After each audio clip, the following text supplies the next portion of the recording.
दो देशों के राजा थे और एक देश का जो राजा था उसने दूसरे देश को हरा दिया और उस राजा को बंदी बना लिया। और जो वो राजा बंदी था उसको दूसरे राजा ने बोला, मैं तुझे एक चांस देता हूँ कि तुझे जीवित छोड़ दूँ। वो उसको एक कटोरा दिया और उसमें तेल भर दिया और बोला, तेरे को पैदल यहाँ से अपने राज्य तक जाना है। उस राजा को बंदी बनाकर दूसरे राज्य में ले आए थे और उसको बोला, और प्याला भरा हुआ था और कंडीशन ये थी कि अगर एक भी बूंद उस कटोरे में से तेल की गिरी तो उसके साथ साथ उनकी सेना चलती थी और उसको आदेश दिया, जैसे ही एक बूंद गिरे इसका सर काट देना। और उन्होंने अपने नगर के लोगों को यह आदेश दिया कि जब ये राजा जाता है अपने देश में, इसकी खूब बेइज्जती करना, इसके लिए बुरा भला कहना। सो उस राजा को वो कटोरा दिया, उसमें जो तेल था वो बड़ा ध्यान धर कर चलने लगा और सारे लोग उसके लिए उल्टा सीधा बोलते हैं, लिए बोलते कि शर्म आनी चाहिए इस राजा को। उसके परिवार के लिए बोलते हैं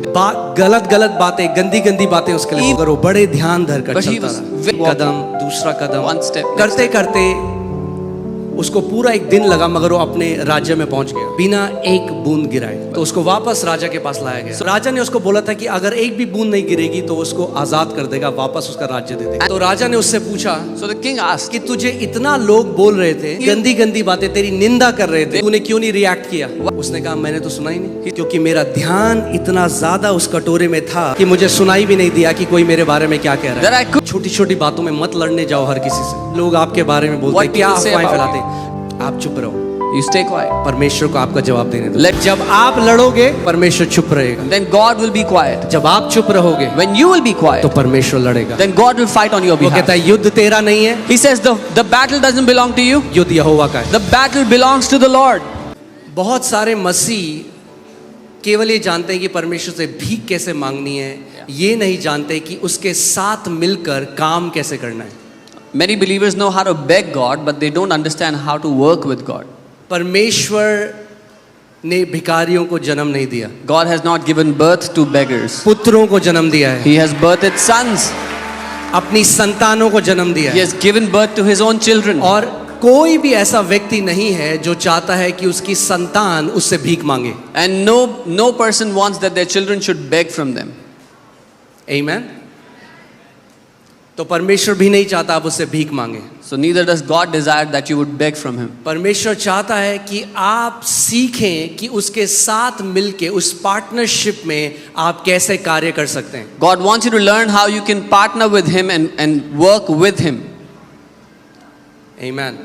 So आज की जो सीरीज है जो है वो है Working with God. So today's series is Working with God. परमेश्वर के साथ काम करना। Amen. So हम कुछ बहुत बढ़िया सीखने वाले हैं आज। And we are going to learn something amazing today. मैंने आपको बताया था कि एक चरवाहे का काम हाउस विजिट करना नहीं है। I told you a shepherd's responsibility is not to do a house कई लोग visit. कहते हैं पास्टर हमारे घर नहीं आता। Many people say pastor doesn't come to our house. Pastor का काम हाउस विजिट करना नहीं है। It's not the pastor's role to do house visits. Shepherd का या चरवाहे का मेन काम है, सबसे नंबर 1 काम है ज्ञान और बुद्धि में बढ़ाना उस कलीसिया को। The first responsibility or role of a shepherd is to make the congregation, make that church grow in wisdom and understanding. और मैं आपको एक बात बता दूं, आप दुनिया के सारे पास्टरों को अपने घर में बुला लो, चिकन बिरयानी खिला लो, चाय पिला लो, बिस्किट खिला लो, मगर अगर परमेश्वर के वचन में नहीं बढ़ोगे तो कुछ फर्क नहीं पड़ेगा। And even if you call all the pastors of the world into your house, give them a good treat and not understand the word, not grow in the wisdom and the understanding of the word, nothing in your life will change. Amen. और मैं आपको एक बात और बता दूं, And I'll tell you one more thing. सबसे जरूरी है जो स्पिरिचुअल मेंटरशिप होती है। The most important thing is spiritual mentorship. जब आप एक जो व्यक्ति जो अगुआ परमेश्वर ने आपके लिए रखा हुआ है, आपको उनके साथ पर्सनल टाइम बिताने की भी जरूरत नहीं है। आपको सबसे इंपॉर्टेंट जो ग्रहण करना है वो है परमेश्वर का वचन जो सिखाया जाता है। The most important thing that you need from your spiritual mentor is not to spend time with them personally, but to learn the word that they teach you. Amen. Amen. आप जानते हैं यहूदा जूडस प्रभु यीशु मसीह के साथ था, जानते हैं कितने लोग? How many people know that Judas was with Jesus all that time? साथ में था, बगल He में was था, with him, right next to him. साथ में खाना खाया, He would eat with him. साथ में 3 साल रहा, 3 years he stayed with जहाँ him. यीशु मसीह गए वहां गया, Wherever Jesus went, he also साथ में went. था। So he was with him.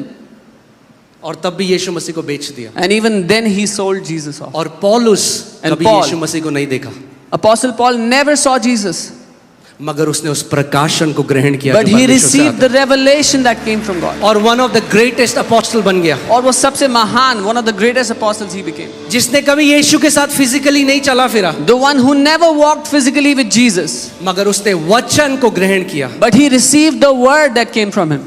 सबसे इंपॉर्टेंट आपके जीवन में है वचन को ग्रहण करना। The most important thing in your life is to receive the word. आमेन। आपकी आत्मिक परिपक्वता, कई लोग क्या करते हैं ना, वो अपना रिज्यूमे बनाते हैं। Your spiritual maturity. Many people, they try to build their own resume. कई बार लोग मुझसे मिलने आते हैं, Sometimes people come to meet कहते me हैं मैं and they परमेश्वर say, के इस दास को जानता हूँ, oh, मैं I उसको know जानता हूँ, this man of God, I know तो that जब man वो of ऐसा God. बोलते हैं ना, मैं अंदर से ऑफ हो जाता हूँ। So when they speak like that, I get turned off inside. जो इनसिक्योर होता है ना अपनी पहचान में, जो मसीह में है, वो इन चीज़ों से अपनी पहचान बनाने की कोशिश करता है। मैं फलाने को जानता हूँ, मैं फलाने के यहाँ गया था, तो क्या फर्क पड़ता है? Someone who is insecure in their identity in Christ, they find their identity by the people they know. Oh, I know this man, I went there, I met him. How does it matter? आप किस मनुष्य को जानते हो उससे क्या फर्क पड़ता है? कि आप उस मसीह को जानते हो जो आपके अंदर है, वो सबसे इंपॉर्टेंट चीज़ है। Whether you know any man or not is not important, but if you know the Christ who lives in you, that is the most important thing. अगर आप मसीह में सिक्योर हो, आप अपनी रिज्यूमे बनाने की जरूरत नहीं है लोगों के सामने जाने। If you are secured in Christ, you will not have to build up your resume before people. आपके कामों को देखकर, परमेश्वर ने कहा आपके फलों को देखकर लोग पहचान लेंगे आप कैसा पेड़ हो। People will see the fruits in your life and they will know exactly what kind of tree you are. कभी देखा है आपने सेब का पेड़ चिल्ला रहा है, hello, Have you ever seen an apple tree crying out, hello? ताजे ताजे सेब, Fresh apples! आ जाओ। Come! नहीं, फल को देखते हो आप, You see the fruit on it जान लेते हो। and you know. Amen. Amen? मैं ये प्रार्थना करता हूँ कि आपके फल लोगों को बता दें कि आप जीवित परमेश्वर के हो। I pray that your fruits will tell the people that you belong to the living God. आपका जीवन फलों से ऐसा लदा हुआ हो कि जो भी आपको देखे आपके पिता की महिमा करे। May your lives be so loaded with the fruits of God that whoever sees you will glorify your Father in heaven. Amen. So जो इंपॉर्टेंट चीज है उस पे इंपॉर्टेंस देनी है। कई लोग जो ट्रिवियल चीजें हैं उस पे इंपॉर्टेंस देते हैं। So we have to give importance to the things that are important. Many people give importance to trivial matters. जब आप कलीसिया आते हैं, When you come to the church, मत देखो कारपेट कौन से कलर की है, फर्क नहीं पड़ता। don't look at what color the काली है, carpet पीली is. है, लाल है, नीली है, उससे आपके आत्मिक जीवन को नहीं पड़ेगा। मगर जो वचन बताया जाता है, अगर आप वो ध्यान धरकर सुनो, उसको ग्रहण करो एक अच्छे हृदय से, तो एक ऐसा पेड़ बनोगे जिसके अंदर फल लदे हुए हैं। It doesn't matter what color the carpet is, but if you will intently hear and receive the word that is taught, you will become a tree that has fruits. Amen. कुछ लोग आते हैं कलीसिया में, मैं अभी वचन में नहीं, ठीक है ना, मैं फ्लो कर रहा हूँ, उसके बाद जाएंगे वचन में। Some people when they come to church, सबसे पहले वो देखते हैं, अरे उस बहन ने सर नहीं ढका हुआ है, उसने कैसे कपड़े पहने हुए। the इसको बोलते हैं आत्मिक वेला। the first thing they see is that sister is not covering her head. What kind of clothes is that person wearing? जिसके पास कुछ काम नहीं है ना, जो बिना उद्देश्य के कलीसिया से आया है ना, वो यही करेगा। This is a purposeless person, a purposeless believer who has no purpose in life in coming to church. मगर जो एक विशेष लक्ष्य के साथ आया है, मैं आत्मा में बढ़ने के लिए आया हूँ, मैं अपना वचन ग्रहण करने आया हूँ, मैं चंगाई लेने के लिए आया हूँ, प्रभु आज मैं अपने जीवन में एक बदलाव के लिए आया हूँ, आपका ध्यान और कहीं नहीं होगा। आप कहोगे प्रभु आज मेरा दिन है। But anyone who comes with this purpose that Lord, I want to receive your word, I want to grow, this is my day, they will not pay attention to anything else but the word. कई मुझे message आते हैं, आप stage से ना ऐसे हाथ के साइन मत बनाया करो, वो अलग अलग साइन है। मैं कहा यार, I get many messages, don't make such hand gestures on the stage, they mean different things. बांध दो मेरे हाथों को। Come and tie my hands. इसको बोलते हैं आत्मिक वेले लोग, जिनके पास कुछ काम नहीं है, This is- तो वो कमियां निकालते हैं। This is people who have no purpose and then they find faults in everything. आप आत्मिक वेले नहीं हो। Don't be, you are not spiritually purposeless. आमेन। आप वो नगर हो जो चट्टान के ऊपर, जो पहाड़ के ऊपर रखा गया। You are a city that is set on a rock, a city that is kept on the hill. आमेन। मैं आपको एक कहानी बताऊंगा, उसके बाद हम लोग वचन में I'll जाएंगे। tell you a story, we'll go to the word then. मगर इस कहानी के ऊपर दृष्टांत है, ये कहानी नहीं एक दृष्टांत है, इसके पीछे एक मॉरल है, But there is a moral behind the story.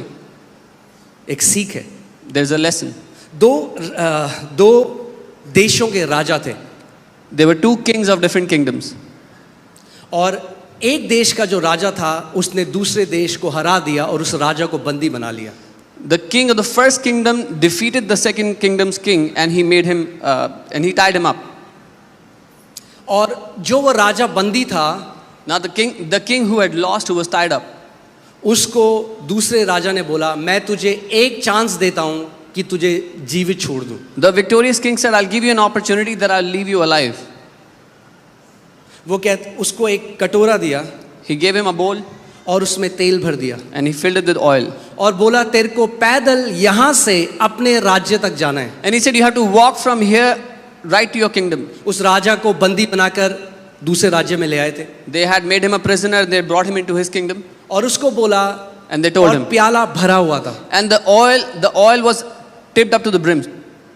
और कंडीशन ये थी कि अगर एक भी बूंद उस कटोरे में से तेल की गिरी तो उसके साथ साथ उनकी सेना चलती थी और उसको आदेश दिया, जैसे ही एक बूंद गिरे इसका सर काट देना। And there was a condition that if even a single drop of oil falls, there were soldiers walking with that king. They were commanded to kill him immediately. और उन्होंने अपने नगर के लोगों को ये आदेश दिया कि जब ये राजा जाता है अपने देश में, इसकी खूब बेइज्जती करना, इसके लिए बुरा भला कहना। And they had instructed the people of their kingdom, when this king walks out of their kingdom, insult him, say mean and evil things to him. सो उस राजा को वो कटोरा दिया, उसमें जो तेल था, So they gave that bowl to that king and there was oil in that bowl. और वो बड़ा ध्यान धर कर चलने लगा And he started to walk very carefully. और सारे लोग उसके लिए उल्टा सीधा बोलते And all the people were blaspheming against him. उसके लिए बोलते कि शर्म आनी चाहिए इस राजा को। They were saying he should be ashamed of ये himself. उसके परिवार के लिए बोलते हैं, They would say things about his family. गलत बातें, गंदी बातें उसके लिए Evil बोलते हैं। things they spoke about. मगर वो बड़े ध्यान धर कर But he चलता was रहा, very careful and he kept एक walking. कदम दूसरा कदम One step, next करते step. करते उसको पूरा एक दिन लगा, मगर वो अपने राज्य में पहुंच गया। It took him one entire day, but he got into his kingdom finally, बिना एक बूंद गिराए। without dropping a single drop of तो oil. उसको वापस राजा के पास लाया गया So they brought him back to the king. और राजा ने उसको बोला था कि अगर एक भी बूंद नहीं गिरेगी तो उसको आजाद कर देगा, वापस उसका राज्य दे देगा। And the king had said, he had promised, if he doesn't drop a single drop of oil, he'll give his kingdom back to him. तो राजा ने उससे पूछा So the king asked कि तुझे इतना लोग बोल रहे थे, that people were cursing इतनी you. गंदी गंदी बातें तेरी निंदा कर रहे थे, They were accusing you, saying evil things about you. तूने क्यों नहीं रिएक्ट किया? Why did you not react? उसने कहा, मैंने तो सुना ही नहीं, He said, I never heard anything. क्योंकि मेरा ध्यान इतना ज्यादा उस कटोरे में था Because all of my focus and attention was there in that bowl, कि मुझे सुनाई भी नहीं दिया कि कोई मेरे बारे में क्या कह रहा है। that I could not even hear what people were saying about me. ये जो मिट्टी रूपी बर्तन है, इसमें परमेश्वर ने पवित्र आत्मा उड़ेला है। God has put His Holy Spirit in this earthen vessel. छोटी छोटी बातों में मत लड़ने जाओ हर किसी से। Do not go to fight with people over little things. क्या लोग आपके बारे में बोलते What हैं, क्या people say अफवाहें about फैलाते हैं। जो परमेश्वर ने आपको दिया है वो बहुत कीमती है। What God has given to you is extremely precious. अगर आपका ध्यान उस लक्ष्य की तरफ है जो परमेश्वर ने आपको दिया है, आपको फर्क नहीं पड़ेगा लोग आपके बारे में क्या बोलते हैं। If your attention is on that mark that God has given to you, that destiny, then it will not matter what people say about you. आप लड़ने जा सकते हो, You can go to fight people, मगर वो छलका दोगे जो कीमती परमेश्वर ने आपको दिया है। but then you will spill that oil, that precious that God has given to you. किस किस को जस्टिफिकेशन दोगे आप? Who all will you go and justify yourself to? यहाँ जो चंगाइयाँ होती हैं मैं आपको बता नहीं सकता कितने कमेंट्स हमारे पास आते हैं। The healings that happen here, I cannot tell you how many comments we लोग receive. गालियाँ लिखते हैं, लोग People- उल्टी सीधी बातें करते हैं। People write cuss words, they write किस evil किस things. को हम बताएंगे कि भैया नहीं है, ये जेन्युइन प्रभु का काम है? किस किस को आप बताओ? Who all will you go and justify to this is genuine और work of कब God? करोगे? And until when will you do this? असल बात ये है, The real thing is, यीशु ने कहा जब उन्होंने मेरी निंदा करी तो तुम्हारी भी करेंगे। Jesus said they hated me, they criticized me, they will also criticize you. मगर आप देखोगे वो कभी लड़ने नहीं गया। But he never went to fight his case. आप चुप रहो, You stay quiet. परमेश्वर को आपका जवाब देने दो। Let God answer on your behalf. जब आप लड़ोगे If you will go and तो fight, परमेश्वर चुप रहेगा। then God will be quiet. जब आप चुप रहोगे When you will be तो quiet, परमेश्वर लड़ेगा। then God will fight on your वो कहता behalf. है युद्ध तेरा नहीं है, He says the battle doesn't belong to you. युद्ध यहोवा का है। The battle belongs to the Lord.